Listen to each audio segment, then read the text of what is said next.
What's up, everybody? We are back with We're back. episode number 249. And yeah, we have a guest with us today. Everybody, welcome George. I mean, to make sure I get the last name right, is it Gata? Gata. Yeah. Gata. Like George Gotti, but Gata. Gata. And Yes. he is a YouTuber like the rest of us. Before we get into everything, tell everybody quickly about your channel and where they can find you at. Well, it's George G's Room of Rock, and it just talks about hard rock and metal from like regular, like just AC/DC type stuff, to glam metal, thrash metal, death metal, a little bit of black metal, and just collection. All my CD collection mostly is what I talk about. So, Right on. Okay, so yeah, we're gonna. We missed last week because it was a holiday and everybody was out of town and running around. I think Steve was off in Indiana. No, I was in Louisiana. And I was in Colorado, and Carcass was just being Carcass, right? I was being Carcass. I was in a place called Runaway Bay. So do with it what you want there. It was out west of here. Family Right and on. friends. Yep. Well, we're going to be talking about. I told everybody to pull 10 because I mean, otherwise we'd have a 2-hour show, and we want to keep the show at an hour. But how many of you? We're going to be talking about 10 of our favorite, not necessarily in any order, 10 of our favorite 2024 releases. I didn't even specify whether it was new stuff or reissues. I could care less. But before we get into that, let's go around the table real quick. Has anybody got any shout outs they want to do? Steve? Hope everybody had a good Thanksgiving. Yep. Carcass? No, not really. I mean, once again, we had a couple of weeks off. It was nice to have a little downtime. Did a little rearranging here in the rock shop, and anyway, it was nice to just do nothing for a couple of days and eat turkey and watch football. Yeah, I watched hockey the entire time. My grandson played in a tournament out in Colorado, so we had I think 5 games, and we lost them all. Well, but they played hard. They learned a lot. I mean, they're a young team, but they were playing against teams in Colorado where kids actually go to school for hockey. I mean, they're literally in school full time, and it's a hockey school. Yeah, I don't think New Mexico is quite a hotbed of hockey quite yet. Hockey, no, it's not. And because of that, I kind of expected us to not win, but I didn't expect us to do as well as we did. The very last game we played against the undefeated team in the league, and we did lose. But I mean, we kept it even the entire game. It was like 1-1 and 2-2. They finally ended up winning 2-4. But yeah, it was still a lot of fun, and it was I love watching my grandson play. So it's kind of weird. I've always enjoyed hockey, but when you're watching your grandson, man, and a ref calls something, I want to like climb over the freaking glass and pummel some refs. But that seems to be the word of the day in all sports these days, between baseball umpiring and the football refereeing, and even now it's even leaching into hockey. It's just like, and that's what happens when everything's a bet, or everything's a parlay, or everything's a wager. I think it's just too many. Yeah. In the case of this one, it's just we had very young refs because there were so many games, and there was literally like 3 games going on at a time, and they were running all day long, and they had them in 2 different stadiums. So it was just constant. So they didn't really I don't think they had enough refs. So basically they had some of the teenagers from some of the upper league teams acting as refs, and they were clearly, siding with Colorado. Like in our last game, we had 5 penalties throughout the game, and they had none. Well, you really learn the game though when you actually officiate. I used to umpire my son's league or those leagues, and then I started refereeing basketball. And let me tell you what, the real true self of everyone comes out. So more power to you. Hey, Xander.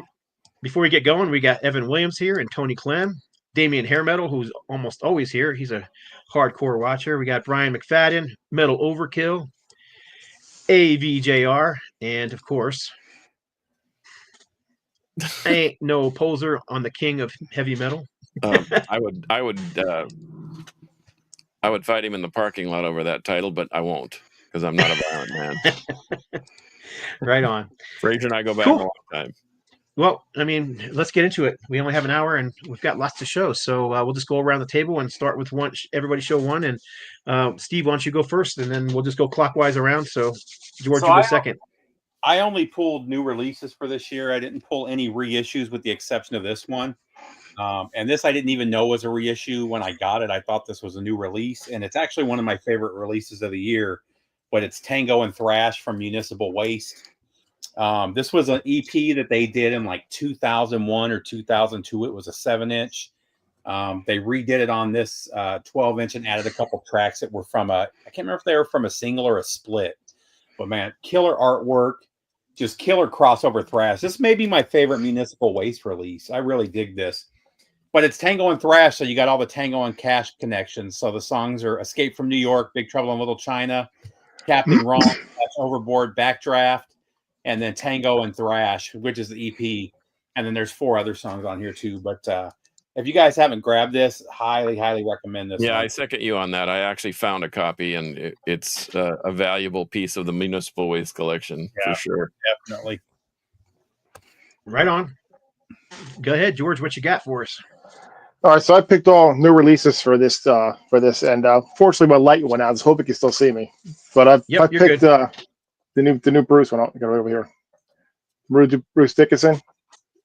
Nice. Mandrake Project. I got the big giant ridiculous size thing which doesn't even fit anywhere any of my shelves, so I don't know why they would even do that. But I thought the album was really good. It's a lot different than his last 3, but not really too different. It still has the same sound, but it's a little more mellow. But I guess it's supposed to be a concept, so. But it comes with the whole comic book thing and all that stuff. So is that a lot better than the last few Maiden records too? Yeah, it's definitely better than that. But he still sounds great, and it's just I thought it was I wasn't sure what to expect, because you never know, they changes their sounds and stuff. But I thought it was a really good album. Is that a packaging? Is that a 10-inch box set or is that a CD? It's a CD. It's just weird. It's in the hold on. It looks like this. If I can like get a it in there, digibook. right? Yeah. Yeah, it's just an odd shape, and that's what they were selling on Amazon, so that's where I got it. Because George, they want you to set it on top of your shelf and look at it, not stick it in with your other. I don't have a lot of room in here. This is a small room. Believe me, I know the feeling. Look behind me. We all have that problem. Yeah, I do. Yeah, you gotta see the floor behind me. Your room looks huge, Scott. I thought your room was like huge. It looks big behind you. Like I don't know how far we go on the side of you, but it looks like it's huge. It is pretty Mine's big. in a closet. I got a lot of stuff in here. Yeah, that's what happens when you work for record companies. You had that before you worked for record companies. Don't use that as an excuse. Yeah. But it's gotten much worse since I started working for the record companies. Much worse. Anyhow, yeah. What do you got, John? Well, I'm gonna get these are I don't know that these are reissues, but I'm gonna do 2 real quick. Hey, John, you know what we didn't do? What? POW. Did you pull something for it? No. I'll do. All right, then we'll skip it this week. No big deal. Yeah.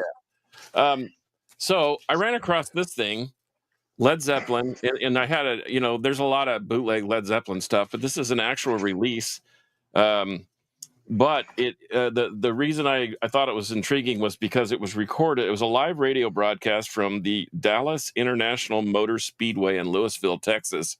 That's been long since gone. This was in August of '69, so I can only imagine how hot it was up there. But anyway, it's on like a clear lime green thing, and it actually sounds really good.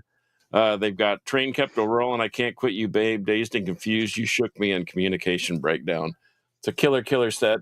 And then I threw this one in there. Is it official or is it bootleg? It's a special pressing, George. Oh, okay. One of those. I gotcha. But it's high quality. It's what label's it on? It's on the Vinyl Champ Records. Oh, of course, everybody knows that one. And it's got a barcode. So yeah, it's like Atlantic and Sony and Metal Blade and that one. Right.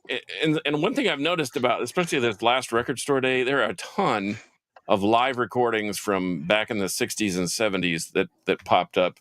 Tangerine Dream, Phil Collins, all these. And I thought that was cool. But anyway, I didn't buy anything for Record Store Day. I actually worked security at a local record store here in Keller. And we didn't really need it, but there were 60 people lined up at 7 o'clock in the morning. But anyway, I got this. Oh, that's cool. I didn't see that one. I wanted to get that. This is fragile outtakes and remixes, and there's even a like All Fighters Fast or All Fighters Past. It's a Steven Wilson mix from Steven Wilson from Porcupine Tree. But anyway, he does all the mixing and mastering on these, and I don't want to. Dare I say that they sound better than the original? They don't. They sound as good though. Steven Wilson's amazing. The stuff he's done with the Jethro Tull albums is amazing. Yeah, I mean they do Long Distance Runaround and they do Heart of the Sunrise, and they're all alternate versions, slightly different lyrics, a little bit different of an arrangement. The guitar solos are different, but it sounds great.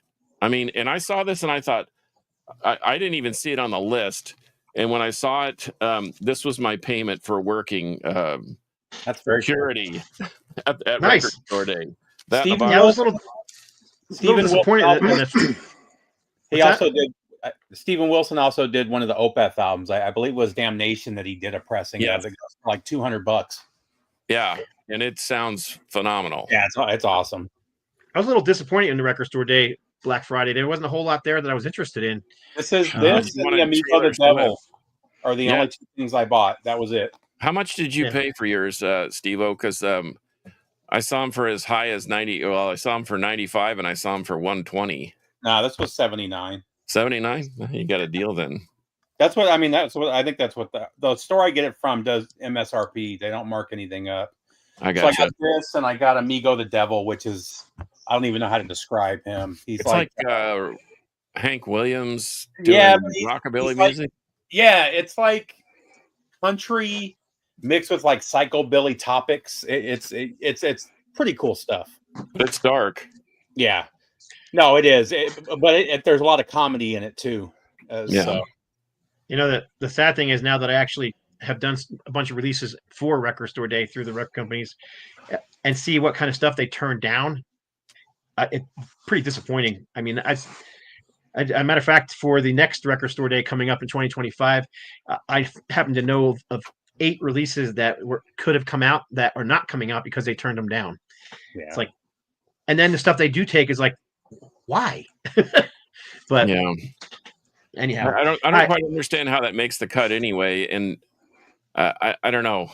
It seems like it's a committee. They basically have a committee, and it's based on a handful of record stores that give their what they want for it, and then there's a committee over at Record Store Day. And from what I understand, they're all pretty, not the record stores, but the people that run the organization.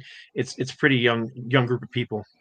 Well, not really. I mean, I know 2 of the record stores that are part of that founded it. But part of the problem is that the record labels have got involved in it too, and they're dumping a bunch of money into the Record Store Day as a whole, and so they're actually controlling a lot of it now. Isn't Josie Records out of St. Louis, and they have 2 locations here, and then Gray Whale out in Utah. They have something. Criminal Records here is a big part of it. Bull Moose is one of the founding guys. Is the guy from Bull Moose. So. Anyway. I know one of them's a big jazz store, but I don't remember which one it was. But in any case, enough of Record Store Day. My first choice is the new Cloven Hoof. Oh, I haven't even heard that yet. Which I didn't. I wasn't going to buy it at first because George Call was no longer in the band. I'm like, oh man, and I love George Call's voice, and the last 2 records he did with them were superb. So I was kind of like, meh. Then I found out Harry the Tyrant Conklin was the vocalist in here, and I was like, oh, well, maybe I need to check that out. And glad I did, because it's very, very good. Is it better than the albums that George sang on? Maybe. I think it's as good. Is it better than the 80s New Wave of British heavy metal albums? I don't know if anybody's going to ever say that. It's kind of hard to overcome nostalgia. But anyhow, that's my pick. This is this is called Heathen Cross. Cloven I like Hoof, that album Heathen cover. Cross. Yeah, nice album cover. It's obviously not done with AI, which is nice. And I love the back artwork too, the simplicity you might of as it. well have the Tyrant. So yeah, I guess if you're going to replace George Call, who I think is one of these powerhouse vocalists out there right now. So Well, and the new Aska, just as a segue to that, is on my list, but I don't have a copy of it yet. I'm still waiting for the vinyl to come in. well, we'll get around to it. Trust me. Okay.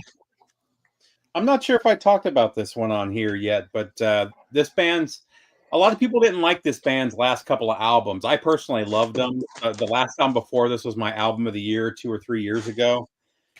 They kind of went back to their earlier sound with this one, but I really dig it too. This is Mine Burns Alive from Pallbearer. Oh yeah, you did mention that. Yeah, this one's killer.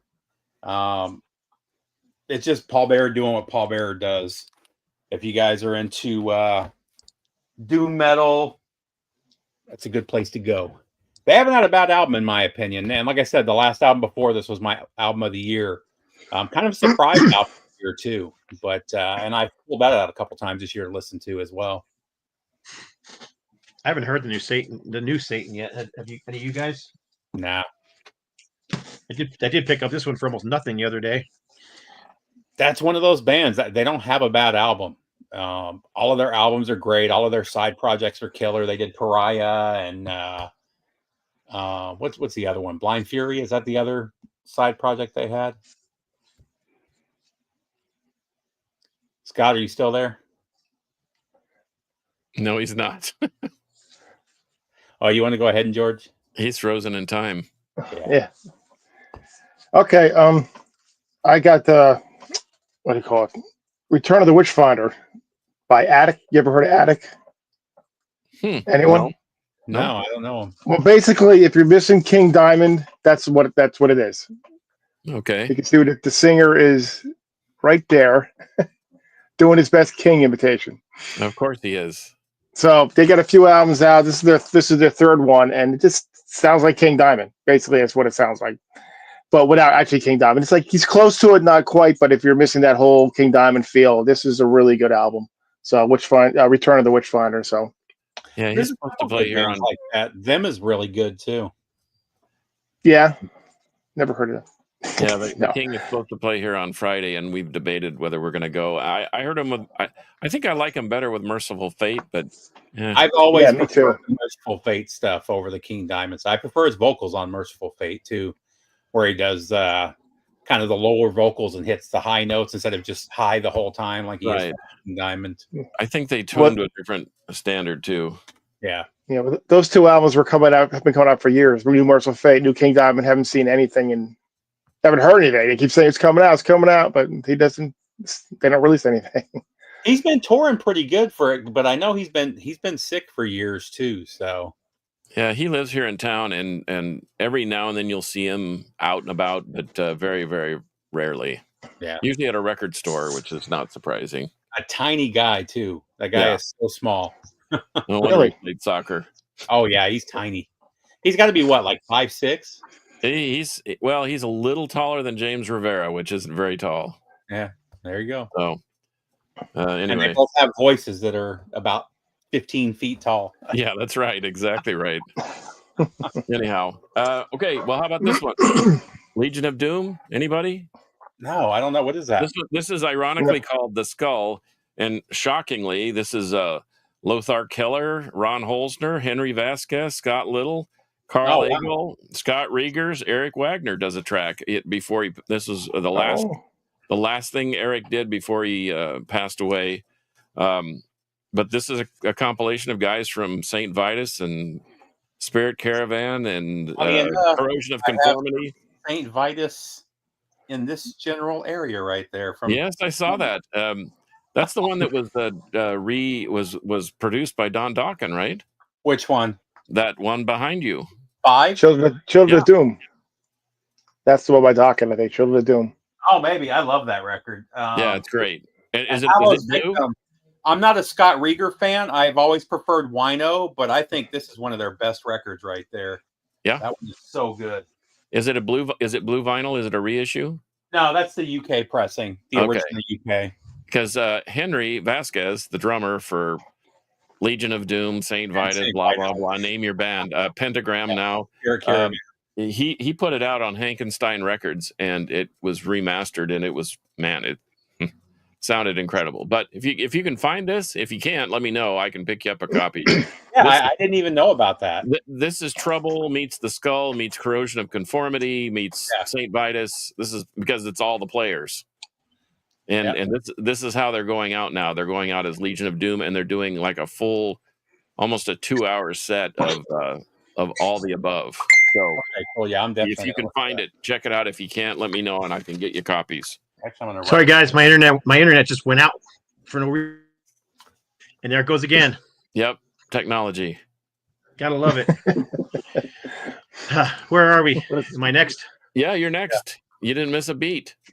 Awesome. I already showed that one. Oh, there you go. Thank you very much. I'm joking. Oh. George Call. Love the music. I think this is their best release. Have you heard it, John? Yes, they debuted a couple of new tracks in my living room, as you remember. Yep. I think it's their best album yet. I don't like the album cover, but I don't like the album cover. And I don't like the packaging on the CD or the vinyl. It's could have been better. They did everything. Let's just put it this way: they did everything themselves. It's just there's no side A, side B. There's no spine on the CD as well. There's no spine, but I still think it's a great album musically. It sounds very professional. George Call, like I said, is one of the best metal vocalists out there at the moment. So I'm not a bad guitarist either, by the way. Yep. I wish they kind of would have worked with a label because they would have had a little better final product. But other than that, packaging aside, the music is fantastic. It'll make my top 10 list for the year for sure. So just great, straightforward power metal from Texas. Yep. Great stuff. And since we were talking about Wino, I might as well show this one. This is the newest album from the Obsessed, Gilded Sorrow. Another fantastic album. Wino, now that Eric Wagner's passed, Wino's kind of the king of doom metal for me. He's just got the ultimate voice. Eric Wagner is my all-time favorite voice for doom metal, but Wino's right there next to him. And this is probably my second favorite of the Obsessed records. Really digging this one. I spun this one twice today. Highly recommend one up as well.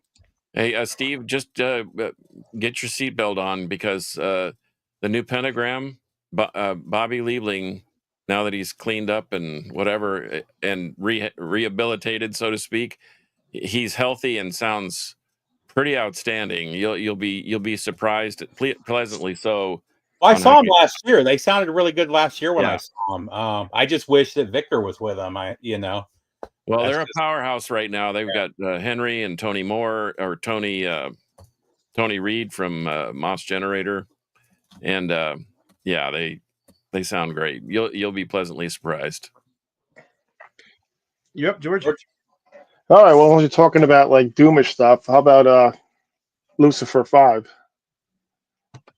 Haven't heard it yet. I've never been really good. I like their first record. I preferred. What was the band they were in before? Was it? Oath? I forgot the name. I think Oath. Yeah, Oath. I love the Oath stuff with both girls. I don't like the Lucifer stuff as much, though. It's still good. Don't get me wrong.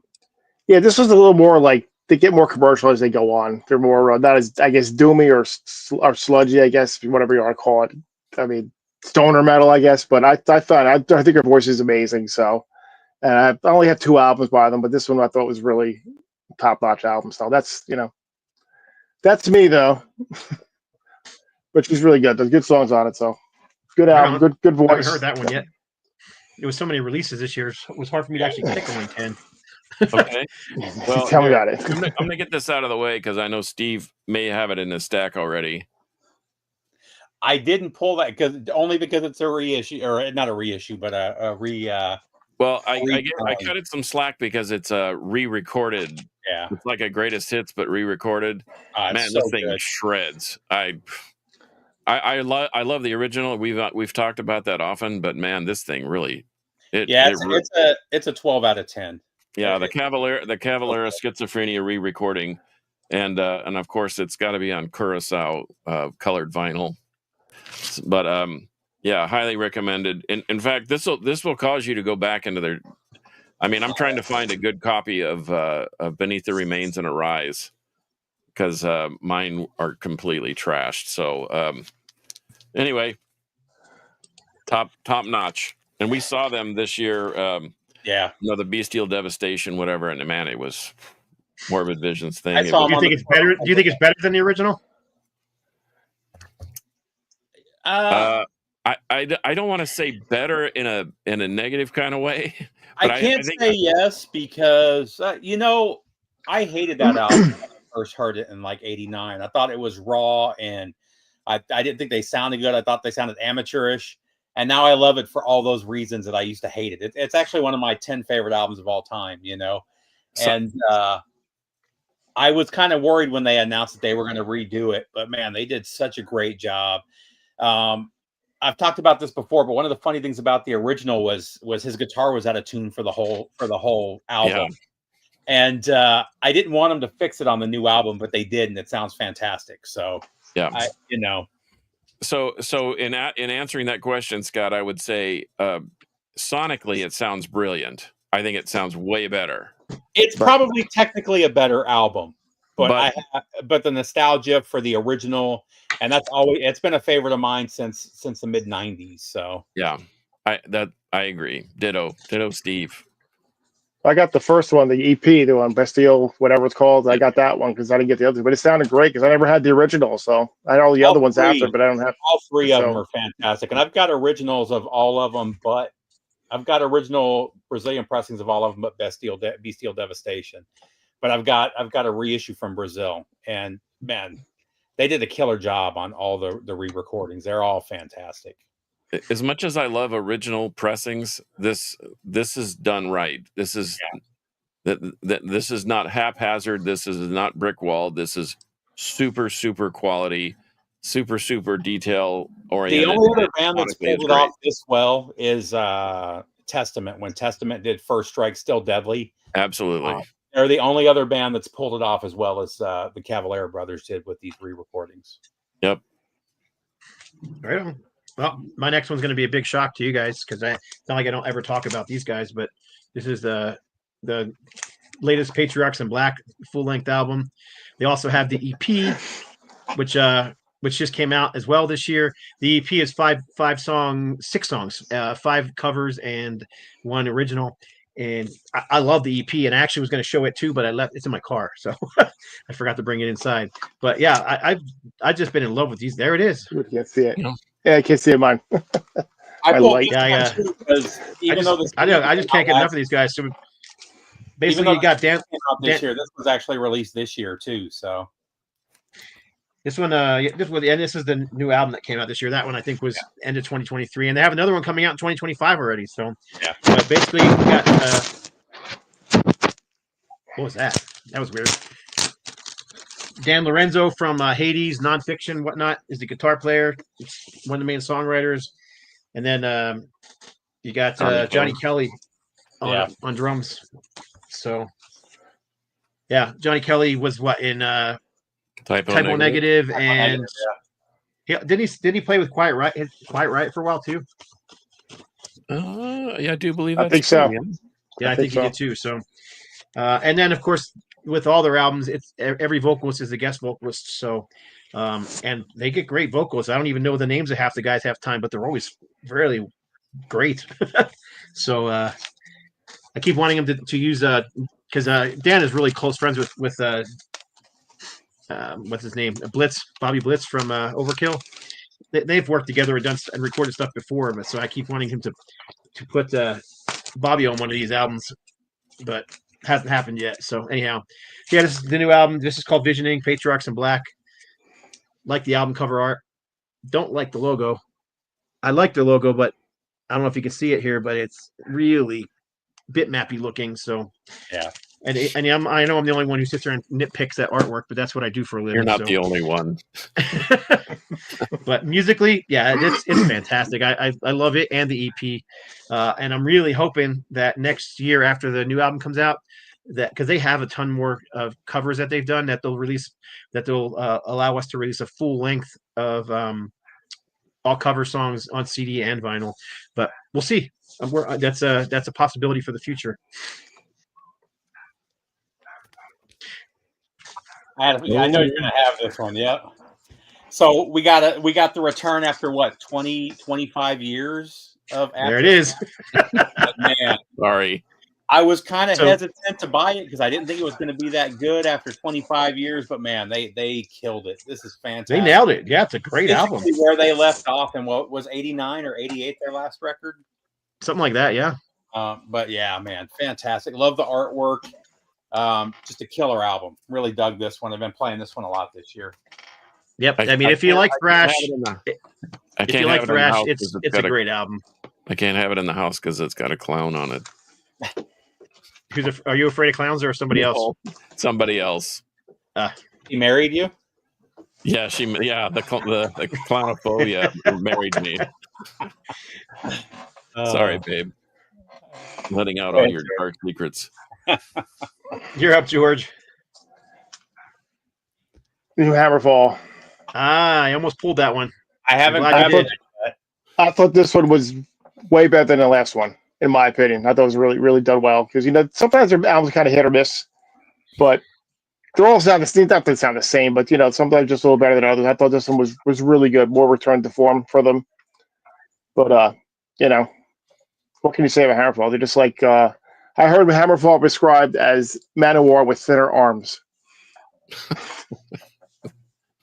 That's pretty funny to me. I know a lot of people hate the vocalist. I've always liked his voice. I don't know what people dislike about him, but I like him. But they're a machine. Yeah, they keep cranking it out, man. They just, Yeah, them and Gravedigger are probably the two most consistent of the power metal bands. Every year to year and a half, both bands pop out an album. So or Blind Guardian, they're all kind of in that same. Yeah, Blind Guardian got weird for a while with that orchestral stuff they were doing for about a decade. That last album they did though, the God Machine, man, that was so good. That was Return to Form finally. Yeah. Yeah. Oh, there you go. Oh, there you go. Yeah, I need to get that one. I think that's their only record I don't have right now. Is that so? What do you got, John? We're actually doing pretty well. I'm going to race through a couple of tapes because I've been into tapes this week, or this month, the year. Any Chickenfoot? No Chickenfoot. This is Witch Vomit, Funeral Sanctum, Killer Doom, Funeral Doom, Funeral Leech, a little more death metal-y.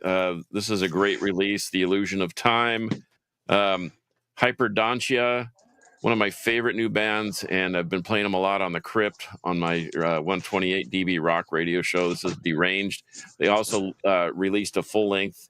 There's a band from Oakland called Siverus, called Maze Envy. Very Blood Incantation-like, with a lot of ambient sweeping and keyboards. Speaking of Blood Incantation, this is a Spectral Voice, which are two members of Blood Incantation and then a member of Tomb Mold, and this is kind of cool. And then I have a friend that lives in Denton, up just north of me. He does dungeon synth. It's a new genre. It's very it's dark Tangerine Dream worship, and it's really killer. Sometimes he'll go out to a graveyard and actually record his stuff, so it's kind of fun. But my cassette here is Oryx, another Denver band. We saw them by complete circumstance in Salt Lake City, Utah, at Aces High Saloon, of all places. And as the queen of the metal queen said, she said, I stood there with my mouth hanging half open, like my soul was leaving me when they played. They were so heavy, and that's probably my Doom record of the year. I'm waiting. It's called Primordial Sky. I'm waiting for the pink vinyl to show up. I mean, the tape is pink, which is kind of fun. But believe me, there's no sissiness about this thing. It's crushing. So highly advised. So sorry to take the whole suite, but I had a whole bunch of cassettes sitting in front of me, and I thought I'd get them over. So you said Doom Metal of the Year. I'm going to show this one next, but it's not the one I was planning on showing next. But brand new album from Red Mesa. I think that's great, Scott. I'm glad you tuned us into that thing. That thing is really good. I keep putting up on my list. I need to get that. Partial Distortions is the name of the album. It's just fantastic. They call themselves Desert Doom, but it's very much like traditional style Doom. It gets a little bit epic here and there, but pretty much they stick to just great heavy Doom metal. And the bass player in this band, of course, his name is Yeah. How come you turn on the camera and you get stupid? He's like a good friend of mine, and I can't He actually worse than it being a good friend of mine. He used to be one of the bass players. He was both one of the bass players in Ultimatum. Alex Cantwell. Yeah. Damn. So there you go. It's ridiculous. But anyhow, that wasn't the album I was planning on showing. But since you said Doom album, the one I was planning on showing was the new Nasty Savage, which I think this album is freaking-tastic. Okay, so because I need to know the truth, because I know people are fanboying that thing left and right, but is it really that as good as advertised? It is better than the last album. It is as good as the first two albums and the EP. Okay, enough said. Yep, it is that good. I mean, they must have put some time and energy into this sucker, because it's very, very well done. If you like classic Nasty Savage, the first two albums and the EP, you'll probably dig this. I mean, even the artwork has that vibe to it, Yep. That's why it's only it's only Nasty Ronnie, right? He's the only original member is Nasty Ronnie. Major Jim Beeson, is he still in it? I can tell you exactly who's in it as soon as I came with this little picture, which is in the way here. Let's see. So you got David Orman on guitar, Nasty Ronnie on vocals, Pete Sykes on guitar, Jim Coker on drums, and Kyle Sokol on bass. Yeah, there's no originals there. I can't even remember who the originals were anymore, but all I know is I was impressed. I wasn't going to buy it originally again because I was like, I wasn't all that impressed with it. Were they a Jersey band or New York? No, were they Jersey or New York? They were Louisiana. Oh, yeah, were they? Yeah. I thought they were on that New York label. They were a Metal Blade band. The first three albums were Metal Blade. Yeah, maybe I'm thinking of somebody else. I thought Nasty. Oh no, Nasty Savage is from Orlando, Florida. There you go. Yep, yeah. You're correct. They are from Florida. Here, TJ. I would have swore one of the guitar players had been in this band for a really, really long time, if not one of the originals. Jim Coker? Oh, drums. Yeah. Anyhow, whatever. I don't care. All I know is it sounds good and I like it. And it's Were they one of the Cobra bands? Cobra? Yeah. It doesn't matter. Don't know. Maybe someone watching can tell us. I'm going to go with maybe one of the worst album covers of the year, and we've had this discussion a million times with this band. But I love this record. I've been playing this one nonstop all year. The new Riot album, Mean Streets, with the stupid fucking seal on it. Oh my God, it drives me crazy. But, one of my all-time favorite bands, and it's crazy that I can't stand any of their album covers. But they killed it with this record. I love it. Huh? A Battle Steel. Oh my God, it's so ridiculous. Go ahead, George. All right, now talk about album covers that they put no thought into. The new Deep Purple album. I was gonna pull that. I don't know what they're thinking with that. I don't get it. I was like, what? Why that? I could have drawn that, and I can't write for shit. But if you have the gatefold, when you open up the gatefold, yeah, I know it's got the little space thing here. That's what it looks like. Yeah, but this is what they're it just don't understand. That's a great. Not that they have the best covers all the time. I mean, that Bananas cover that they got years ago was terrible. That was pretty terrible, but a good record still. Yes, yeah, this is a good record too. That's why I picked it. It's really good. Ian still sounds good. He can't hit those high notes as much as he could, but he does try in the one song. He does hit it a little higher than he used to in the last few albums. It's a funny one though. I didn't like the first song, but every song after that is killer. Yeah, I mean, it's not the best opening track. It's definitely got that 77, 78 sound though. Fantastic. Yeah, and it's produced by Bob Ezrin, which is obviously a big name and has done a lot for Pink Floyd and Kiss and among many, many others. So yeah, that's definitely worth noting. I don't know. I think it's a great album. I think it's one of the best ones they've done in years. Yep. Not that the other ones were bad. It's just the other ones I'd play them for a while and I dig them, but then I put them on the shelf and forget about them. Whereas this one here, I keep pulling it back out. I like their last few albums, but I think that's their best album since Perfect Strangers, probably. Maybe the new guitar player put some fresh blood in the band. Oh yeah, definitely. No doubt about it. Yep. Oh wait, no Steve Morse? No, Steve Morse is out. His wife has got I think it was cancer. I could be wrong. She's sick, and he was taking care of her. Yeah. Well, kudos to him. That's too bad, but yeah. Anyway, okay, I got two because I'm going to keep it metal the rest of the way, I promise. But I don't know what the deal is, but I've been sort of into this weird shoegaze kind of pop, post-punk, whatever. So this is a killer Russian band called Molchat Doma. So they have a new release. It's sonically beautiful. It's like a 90s pop. If you like, Let's see the cover again. Yeah, if you like, it looks like a porcupine tree cover. Yeah, that's cool. Yeah, sonically it sounds great, but I mean, if you like, I don't know, post-punk, synth pop, new wave, Depeche Mode fix, but something a little heavier and with a little more giddy up, you'll really dig this. And then some local guys here from Fort Worth called Trauma Ray. I think it's funny because you can't read the logo, but these guys are it's true shoegaze. I don't know if you're familiar with that genre. It's sort of sweeping and ambient with some metal grunge to it. It's really sad. I told a guy at work, he goes, they really call it shoegaze? Why? And I said, because people are always like listening to it like this, looking at their shoes, and he can't get it out of his head. But Trauma Ray, Chameleon, great record. Sonically, it sounds really incredible. And if you can find it, it's well worth having. So, like I said, those are the last of my non-metal picks, and now I'm going to go out the gate on my shield here with my last several. All right, my next one is going to it'll be in my top 5 for this year when I do my top 30. But this is the new Motivik.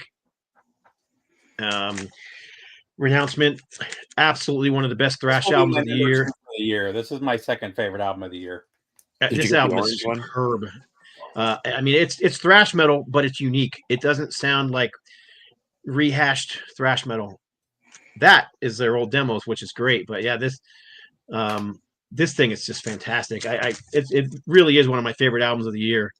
There's some guest vocalists on it too. They do get here and there. They get in some maybe a touch of core here and there. Do you think so? But yeah, for the most part, it's just there's one song where they dip into it, but it's pretty much straight old school thrash. Straight thrash, yeah.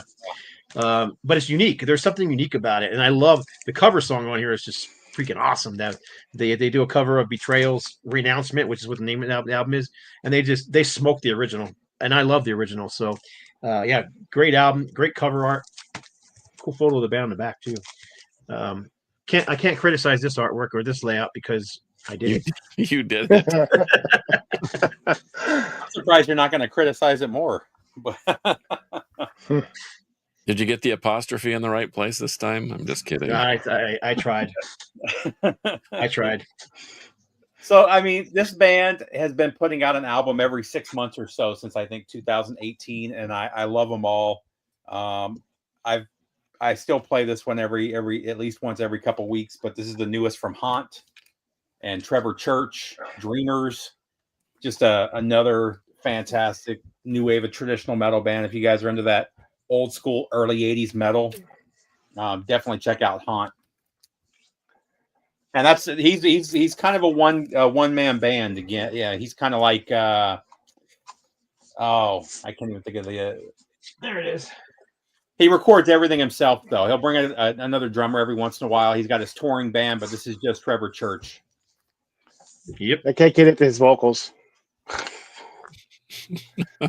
That's the infamous "Is the apostrophe in the right place" album cover. Yep. Yeah. And for those who don't know, the original pressing of this on CD, I did the artwork for it. I did the cover. I did the cover's hand drawn, partially hand drawn, and then I colorized it in Photoshop and whatnot, and created the logo and all that kind of fun stuff. And the album came out on CD, and I spelled it "Looking for Love" instead of "Looking for Love." So it was a big deal because that's wrong, and unfortunately nobody caught it. So yeah, it became a major deal. But yeah, it's obviously been fixed on the CD and the vinyl. So Johnny Lee, "Looking for Love." Is that a collector's item now? If they made it wrong. That's right. Yeah, if you can find one. Yep. Because they destroyed them. There you go. They destroyed them. So if you got one of the Looking for Loves, yeah, you got to collect. Yeah, item. Fraser, he's an old school country guy. He's like 60s country.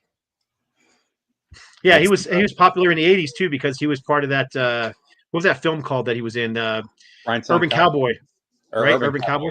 Yeah, with John Travolta. Well, I mean that song was one of the biggest songs of the 80s of any genre. Yeah. Look, and Johnny Lee had. I mean, this album here, this is actually all re-recorded, kind of like the Sepultura, but every song on here was a top 30 hit, and this is only never in my life, Scott, did I ever think that Johnny Lee would be compared to Sepultura, but okay, we did it right here. You heard it first on the Metal Roundtable. Scott said they're just like Sepultura. Absolutely, just like Sepultura. Wow. And I thought I thought I walked the plank every now and then. I just saw these guys like a month and a half ago. I liked this album when it came out, but the more I've heard it, the more I got into it. I like it better than their last couple. It's Humanoid from Accept. Yeah, I like it a lot too. Such a great album, man. They really killed it with this one. I like the last one too. I think they did a little better job on this one though, and man, they just murdered it live. For 75, 74 years old, whatever Tornillo is, man, his voice sounds as good as it did 30 years ago.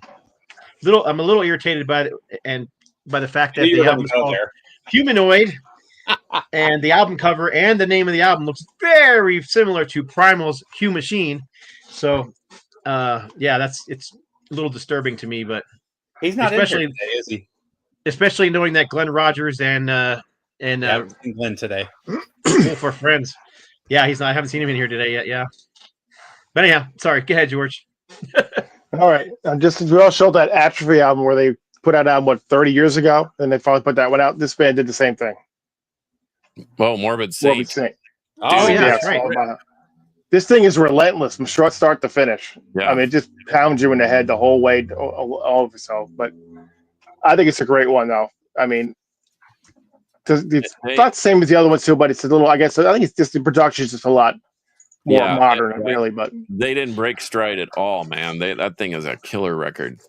And I don't have that one, so I need to make a note.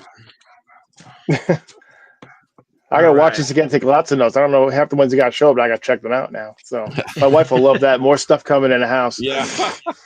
Honey, what are these boxes? Exactly. Blame Scott. Hey, my fault. I didn't do it. Anybody like Gate Creeper?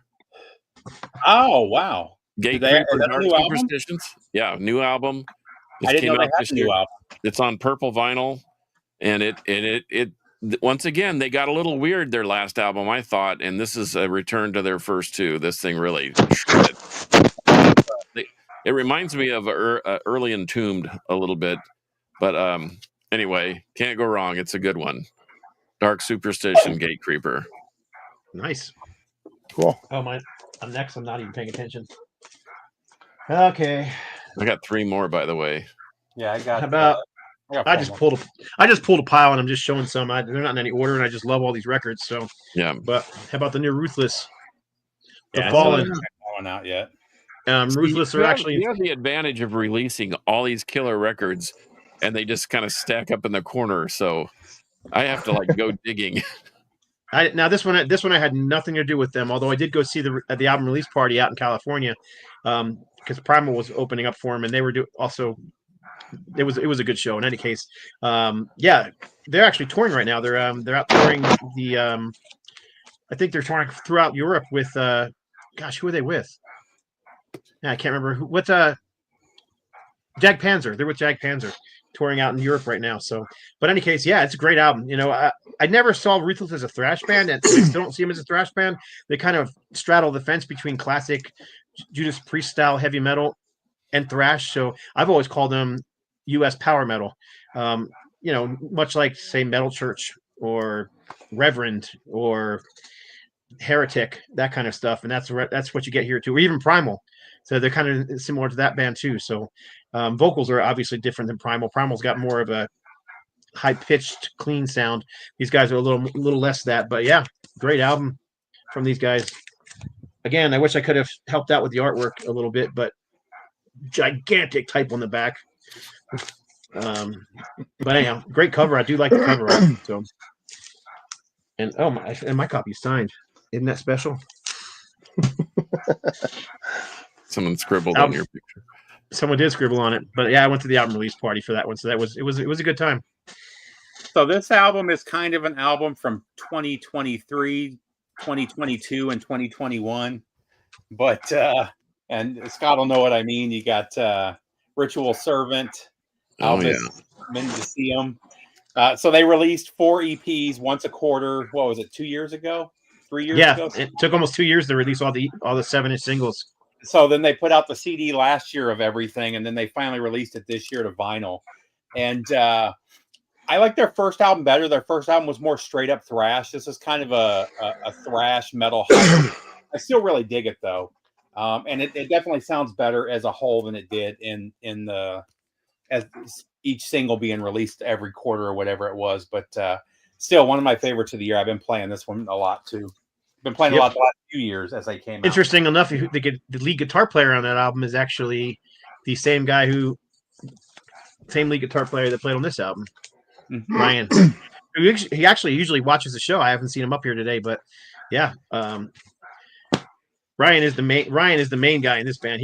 This is his band, but he plays guitar in that band as well. So, and Motivic's only 2 guys, right? 2 permanent guys, and then they have other. Yeah, kind of like Haunt, where they, main members, and they have touring guys and studio guys. You're up again, George.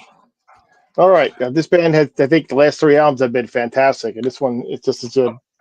I'm the Weapon. It took me forever to find this fucking thing, man. I finally found it in Phoenix. It sold out everywhere in the country, and it was I pre-ordered the damn thing and couldn't get it. It was like $40-$50 from Europe, and I finally found it. Zia has them online for like $30 shipped. So get them while you can. That's where I got mine from. Man, mine was late coming from Amazon too. So mine was like a week late coming from the release date. But I gotta agree. I think this is one of the best albums they've recorded in a long time. It's just a great, straightforward thrash album. I mean, I've loved their last 3 or 4 albums, but this one is another level. I think so too. I mean, Ugly, of the newer stuff, Ugly had been my favorite because I just loved that they were mixing thrash and they were being creative. But this one here, I don't know, they just found a groove, man, and I dig it. Sorry, didn't mean to steal your thunder there, George. It's fine. Eric AK, I mean, he just hasn't lost his voice at all. He sounds the same he did in the first album. I don't know what he's doing, but I saw them play that right when that thing was released. We saw them play live at the Haltom Theater down the street from us, and dude, they were really impressive. It's no Drift, I can tell you that much. That thing was that's a killer record. I haven't seen them live since '95. I saw them last year, I believe, and they were fantastic. They canceled the show. They canceled their tour, so they never made it out here. But man, I wanted to see them ever since. But yeah, they haven't made it this way. Oh, is it my turn? No, it's John. Okay, now it gets heavy. 200 Stab Wounds. They just signed with Metal Blade, and they sound a little more polished than their first 2 records, but this thing is a ripper. Anybody that likes good old fashioned death metal, here it is. And I've seen these guys on tour a couple of times, and they don't disappoint. But this thing is, like I said, it's a cleaned up, polished version of Swedish death metal. It really is awesome. So if you can find it, this was way overpriced. I had some trade bait, so I didn't pay the $40 that they were asking for it. But I've seen this thing already as high as $75, and I don't know why, but it is colored vinyl, blood splatter or whatever. But if you can find the CD, it's worth it. I wouldn't pay $70 for it, but it's good enough to have in your collection. Cool. I'm going to go quick because we're running out of time, but I've shown this one a bazillion times on this show and everywhere else. And this one definitely be in my top 10 as well. This is All for the King. I think this is their 3rd album, Swedish band, Darkest Before Dawn. I described this album as Tony Martin era Black Sabbath with Glenn Hughes singing for him. I mean, it's freaking fantastic. Really and good. at times he sounds a little bit like David Coverdale too. The songs are just so heavy, and the guitar solos are just so epic. I mean, I've known this band for years, and I liked their last albums, but none of them made my top lists. But this album, it's one of those albums that I've never put this on the shelf yet. It's still sitting in the stack behind me of stuff that I'm constantly playing. So it doesn't. It didn't get lost because I just keep playing it over and over again. And it's also one of those bands I like it so much I bought the CD and the vinyl, so I can play it in my car and whatnot. So anyhow, All for the King, Darkest Before the Dawn. Yeah, I guess I could have shown the back with the picture of the band and whatnot. But yeah, Swedish. It's just straightforward heavy metal, Swedish heavy metal. I'll show my last two real quick. So this one, just kind of a love letter to the late great Mike Howe. This is Metal Church, The Final Sermon, live in Japan, 2019. Fantastic show. I don't know if you can still get this. I think it already sold out, but this is killer. The only thing that's missing from this is the song Metal Church. I don't know why they didn't play that live the last few tours they did, but man, they were so good those last few albums. And then last but not least, I know John's got it there too. My album of the year. I haven't gone more than 3 days without playing this thing.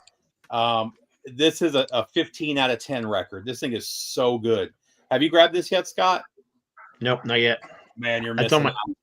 This is by far my number. I mean, nothing's even close to this year.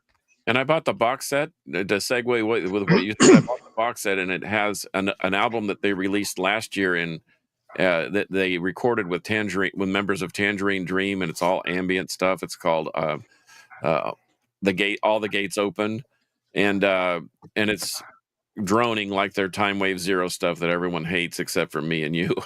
Well, you didn't like it either, but this thing is it's not. It's really cool. It's death metal, but they kind of go into these Pink Floyd type. It's more Pink Floyd. It's not the Tangerine Dream of their EP. Well, this is more straight up old school death metal mixed with Pink Floyd. I mean, that's the best way of putting it. And we just saw them. What's it called? Absolute Elsewhere? Yes. Oh, it's so good.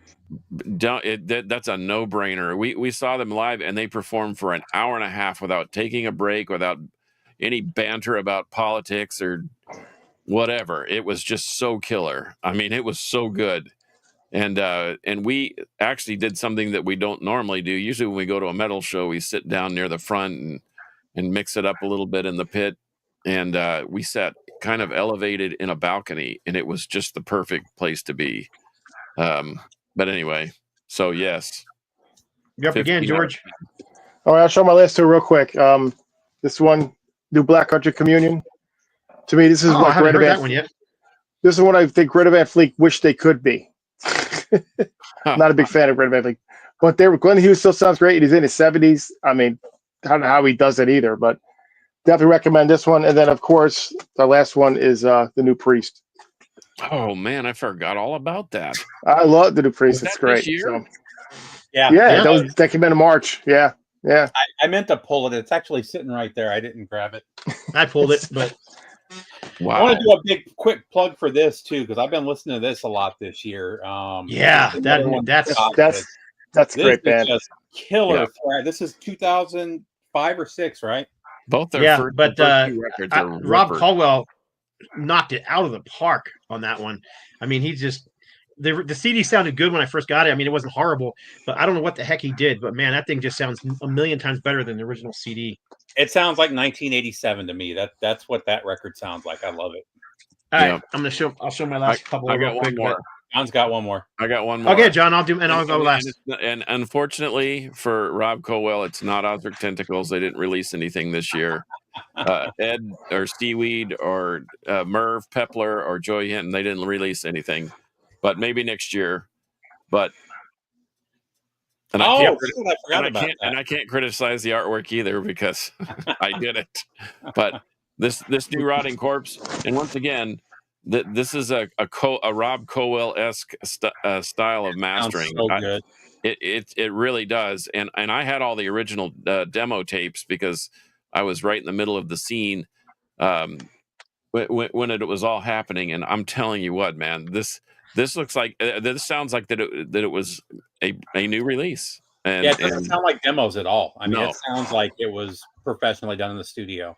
And there is rumor that that there's going to be some new Rotting Corpse. I know that there are new songs being written, and there some of the members like Scott Shelby. They're doing the Gamma Side reunion is happening at Hell's Heroes. So if you're into Gamma Side, they're going to do the whole Victims of Science plus some other surprises. I'm helping them get ready for that. But speaking of that, John, and I do have the cover art, so I can get it to you as quickly as I just need to remember to give it. Get it right to there. There it is, right there. You have that one, George? No. Okay. I don't think my Gamma Side. No, George, that's a must-have. That is. I've heard so much about it, though. Oh, you guys, Texas metal, so many different history. That's a no-brainer too. Roxrecords.com still has like 3 or 4 copies left, and they sound amazing. The vinyl, I think, sounds better than the CD, which I know everyone blah blah blah, but it really does. And the nice thing about the CD is just the demo. What's that? The nice thing about the CD is the demo tracks. Yeah, it has the demo as well on it. Yep. So when was this originally? Was it like 92, 93 when this came out? 88 to 92. No. Oh, was it that all? I thought it was 90. Okay. Yeah. Because the demo, I think the demo is 91, so that had to. I think that was 89. Yeah, because the album came out in 89. FOAD Records put out like a box set. It has Victims of Science with a kind of a new intro track, and then it's got the demos on vinyl, and it's got a DVD that's worth the package price of the package. For the box set?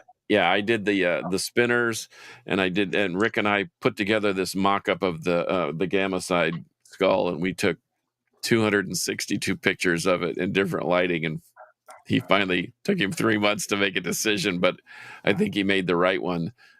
But you've got to buy 2 because it's a triple gatefold and it opens up and the skull's the full thing. Anyway. I liked the box set. The only disappointment I had was the mastering was not that good. No, it sounded a little brick walled. It sounded a little thin. It definitely wasn't a Rob Colwell thing, but I'm telling you that the one that he did for Victims of Science, it's superb. Yeah, dude. All right, let me get into the last 3 because we're definitely out of time. But I've heard a lot of people say they don't like this one, but I love it. I played this thing several times. This is a new Evil Dead. Why don't they like it? Of course, they like it. That thing rips. I guess because they did a few tracks with some experimentation and it didn't stick to just straight thrash like they normally do. Whatever. But I thought it was great. I everything about it I like, even the album cover, and I mean it's even a Ed Repka cover. So what do you got? What can you complain about? This one was a surprise for me, but the new Pounder is freaking fantastic. Thunder Force, just great heavy metal, speed metal, pushing towards thrash metal, somewhere in that area. The cover art's interesting. That's all I'll say about that. And speaking of Metal Church, is Kurt Vanderhoof's band Hall of Flame.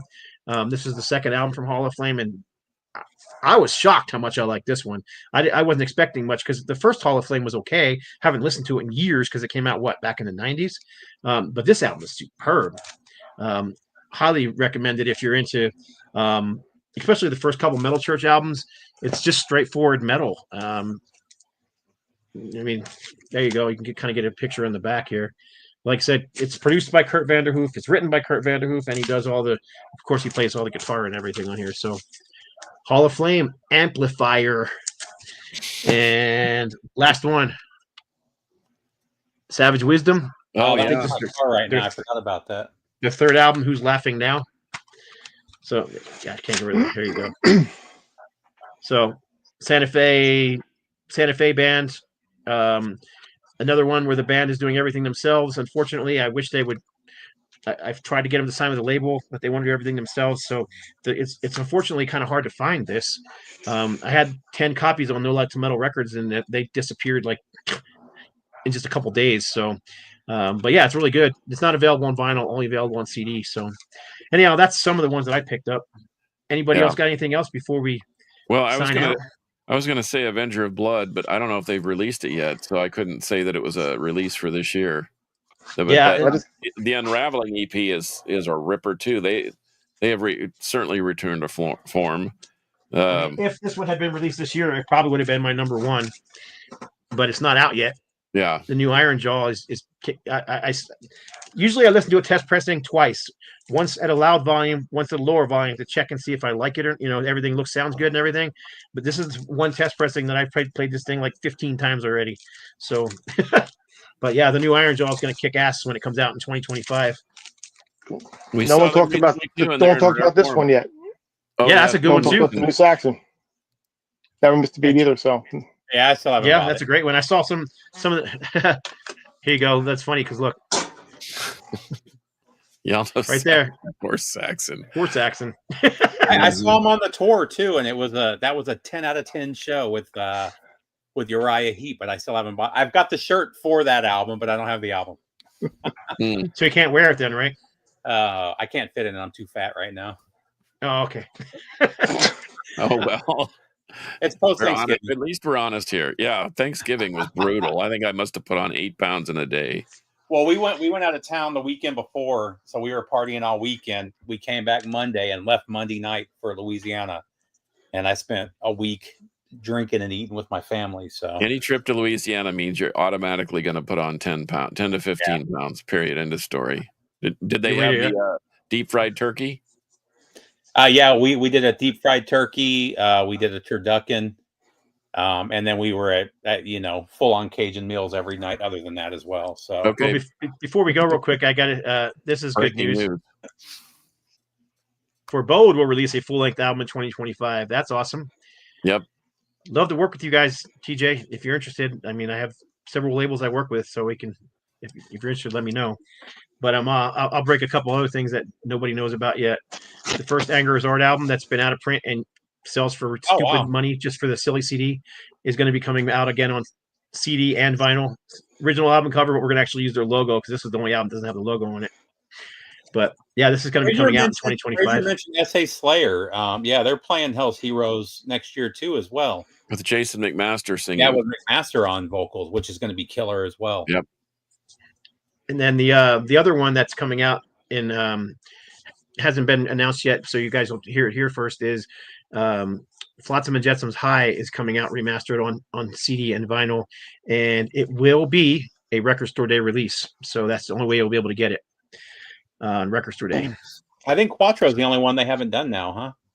Yep, and Quattro is MCA, so that's a tough one. But yeah. So I'm looking forward to. I love High. I know some people don't like it, but I think it's a great album. So yeah, they definitely changed their sound for Quattro and High. They went more commercial, straight up metal as opposed to the thrash. But I still like that. Poor man's Queensryche almost. I actually saw him on those tours. How about you, George? You a fan of High? Flotsam? I do. Yeah, that's one of my favorite ones by them. One of their better ones. I like the back logos with the band logos looking like the song titles. That's pretty ingenious. That one a couple years ago. What's that? Rob just remastered that one a couple years ago, didn't he? He did. It came out on a gold disc. Last year I think. And if anybody's interested, on Boone's Overstock has the gold disc for like under $10 right now, I think. And yeah, he did. He smoked it, and it's got a bonus track on there that wasn't on any of the past releases, so that makes it even worth it even more. But anyhow, I guess we're way over time, so that's it for episode number 249 of the Metal Roundtable. I want to thank George for coming on and being a guest and showing off some of his favorite stuff. Yeah, George, I want everybody thank you. Check out his channel on YouTube, George G's Room of Rock, if I'm not mistaken. That's it. There you go. So look that up on YouTube. If you can't find him for some reason, and you're on my channel, you can find him in my subs. So I will put a link to his channel in the links below as well, if anybody's looking for him. And then, of course, you can all find. Well, let me find the banners here, because I'm such a professional here. Everybody can find John on Instagram at Carcass John Art. Also, don't forget to download the 128 dB Rock app. It's a free app. And there's a bunch of different varying types of music on there. Of course, mine, the Crypt, is brutal and heavy and whatever. I mean, it looks like the logo. So, but yeah, man, hit us up. And we'll be talking more about that next week. It's just a good old school metal station. It is. Yeah. And it doesn't exist anymore. It's what Z-Rock used to be, you know? Right. Matter of fact, isn't KNAC part of it? Is not well now too.